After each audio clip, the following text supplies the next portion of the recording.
Live TV, सच सबसे आगे। दोस्तों स्वागत है आपका द लाइव टीवी में। मैं अब्बास हफीज हूं। भारतीय जनता पार्टी की तथाकथित देशभक्ति की पोल एक बार फिर खुल गई है।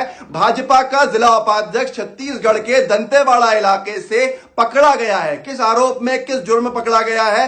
रंगे हाथों पकड़ा है। नक्सलवादियों को सामान सप्लाई करते हुए इनका नाम है जगत पुजारी। इनका पद है भारतीय जनता पार्टी के दंतेवाड़े इलाके के जिला उपाध्यक्ष हैं ये माननीय। और ये इनके गिरोह ने इन्होंने कबूल किया है कि नक्सलवादियों को सामान सप्लाई अवैध रूप से ये लोग 10 साल से करते आ रहे हैं। 10 साल के अंदर 8 साल मतलब भारतीय जनता पार्टी की रमन सरकार का कार्यकाल। आप सोच सकते हैं कि भाजपा सरकार के अंदर भाजपा की इस तरह के नेता क्या काम कर रहे थे छत्तीसगढ़ प्रदेश के अंदर, किसकी शय पे कर रहे थे, किसके इशारे पे कर रहे थे, किसके दम पे कर रहे थे, कौन इनको प्रोटेक्ट कर रहा था, किसका संरक्षण इनको मिला हुआ था। ये सारे सवालों के जवाब आपके पास खुद होंगे, इनको मेरा देना जरूरी नहीं है। लेकिन दोस्तों ये पहली बार नहीं है छत्तीसगढ़ के दंतेवाड़ा इलाके में एक कहावत का एक बात बहुत ज्यादा कही जाती है कि छत्तीसगढ़ के दंतेवाड़ा से जो भाजपा के नेता हैं वो नक्सलवादियों को साथ लेकर चुनाव जीतने का काम करते हैं। अब मामला अभी तक ये था कि कोई प्रमाण नहीं था, लेकिन अब बहुत कुछ साफ दिख रहा है सामने।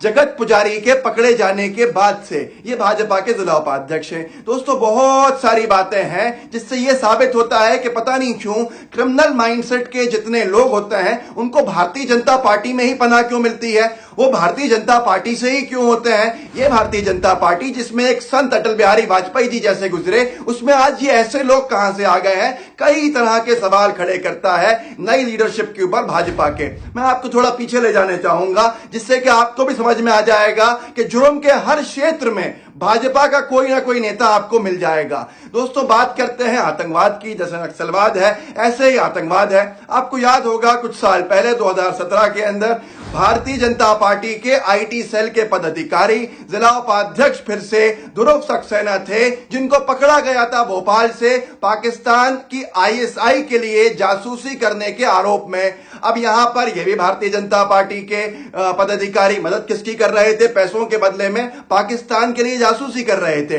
दोस्तों कुछ दिन पहले आपने सुना होगा तारिक अहमद मीर का नाम। तारिक अहमद मीर सरपंच थे कश्मीर से जो भारतीय जनता पार्टी के नेता थे। उनको भी भारतीय जनता पार्टी के नेता होने के बावजूद उन पे भी यही आरोप लगा और पकड़ा गया उनको। किस आरोप के अंदर? आतंकवादियों की मदद करने के आरोप के अंदर। भारतीय जनता पार्टी से सवाल किया कि भाई आपके नेता तो भाजपा कहती है हमने बैकग्राउंड चेक नहीं किया था, तो गलती किसकी है यहां पर? मतलब इसको कह के भाजपा बच जाएगी, अपने आप को बचा लेगी। एक लंबी सूची यहां है, लेकिन उस पर चर्चा करने के बजाय मैं आपको दूसरे जुर्म के इलाकों के बारे में जानकारी देता हूं। बलात्कार पे आते हैं। बलात्कार में चिन्मयानंद का नाम आप सबने सुना था। कैसे अपने ही कॉलेज में पढ़ने वाली एक छोटी कम उम्र की लड़की के साथ कितना शोषण उसका किया गया, कितनी बार उसका बलात्कार हुआ और वो बार बार अपील करती रही। उसके ऊपर भी केस दर्ज हो गया, लेकिन आखिर में वीडियो वायरल होने के बाद चिन्मयन के ऊपर केस चलना शुरू हुआ। ये भारतीय जनता पार्टी के कद्दावर नेता योगी मोदी के साथ तस्वीरें इनकी बहुत आम होंगी और भाजपा सरकार के पूर्व मंत्री भी थे। अब यहां पर किसको कहें, क्या कहें, कौन आवाज उठाएगा? फिर भारतीय जनता पार्टी के लोग। आपको याद होगा सेनगर नाम के विधायक भारतीय जनता पार्टी के बलात्कार के जुर्म में एक पूरी महिला का पूरा परिवार खत्म कर दिया इन्होंने। और भाजपा को बहुत लंबा समय लग गया इनको पद से हटाने के बाद। जब अदालत ने डांटा तब भारतीय जनता पार्टी ने उनको पद से हटाया और उनकी विधायकी गई। यहां पर उनको दोषी माना गया सेंगर को। भारतीय जनता पार्टी से कोई सवाल नहीं है, भारतीय जनता पार्टी खामोश है। आखिर भाजपा ऐसे लोगों को क्यों पनाह देती है और ऐसे लोग भारतीय जनता पार्टी से क्यों होते हैं, सवाल उठता है। दोस्तों कठुआ का मामला आपको याद होगा। एक बच्ची को बलात्कार करके मार डाला था और उसके आरोपियों के समर्थन के अंदर भाजपा की उस वक्त की जम्मू कश्मीर की सरकार के 2 मंत्री, 1 विधायक पद यात्रा के अंदर, प्रदर्शन के अंदर वहां शामिल हुए थे। आरोपियों के समर्थन में जो यात्रा निकाली गई थी, फिर से मामला भारतीय जनता पार्टी से जुड़ा हुआ है। अब इसके ऊपर भी आप सवाल नहीं कर सकते, नहीं तो आप देशद्रोही हो जाएंगे। उसके साथ साथ आपको याद होगा निहाल चंद का नाम गूगल कर लीजिएगा।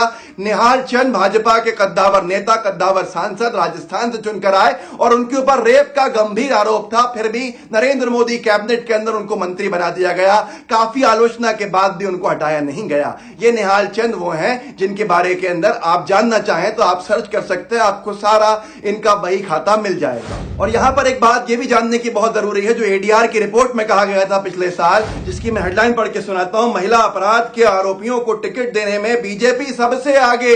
आप सोचिए, भारतीय जनता पार्टी में सबसे ज्यादा टिकट उन लोगों को दिए गए, अगर किसी की तुलना की जाए कि सबसे ज्यादा महिला अपराध में जो अपराधी हैं, आरोपी हैं, उनको टिकट मिले किस पार्टी में, तो भारतीय जनता पार्टी के अंदर मिले।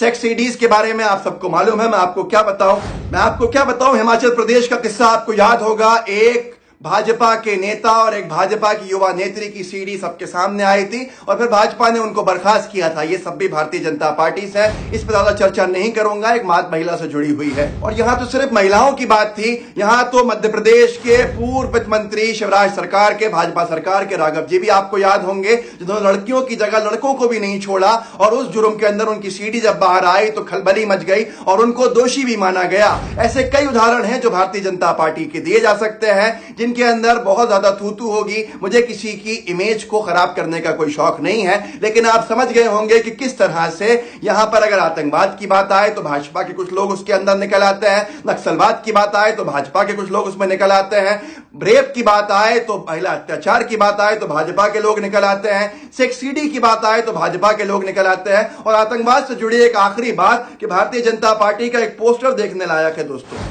एक पोस्टर मैं आपको पढ़ के सुनाता हूं, दिखाता हूं, आपकी स्क्रीन पे है। संगठन पर्व सदस्यता अभियान, ऊपर लिखा हुआ है आतंकवाद को जड़ से खत्म करने के लिए भाजपा से जुड़ें। शायद यही सोचकर ये सारे लोग जुड़ गए जिनके ऊपर आरोप है। तो मैं सिर्फ आपसे इतना कहना चाहूंगा, आखिर भारतीय जनता पार्टी इस देशभक्ति के एजेंडे को चलाती क्यों है? क्या सिर्फ वोट के लिए?